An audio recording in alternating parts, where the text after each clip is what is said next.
Hi there, I'm Jeanette and welcome to YogaPad. So today we're going to have a little chat about your posture while driving. I've certainly noticed when I'm driving I tend to kind of slump in the chair, and most people do actually, and it's, you know, our lower back gets curved under and it's not a great position for our lower back. Also our internal organs get a little bit slack, our tummy muscles don't do anything, so we kind of just sit there feeling pretty cruisy and a little lazy.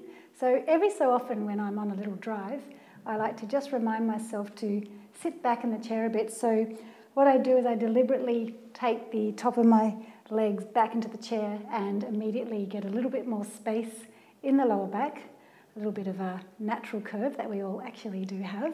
And then I just feel like, oh, I'm a little bit taller. In fact, so tall that sometimes I have to adjust the rear view mirror because I'm so tall.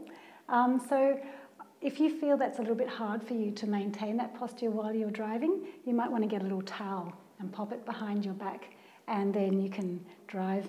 Got my little accelerator happening here, and while you're driving you can just really encourage your lower back to feel nice and spacious and lifted.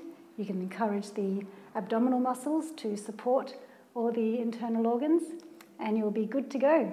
So that's my little driving tip for the day. If you enjoy this kind of thing, you can find me on Facebook or YouTube, YogaPad Online, or you can look up the website yogapad.com.au. Happy driving!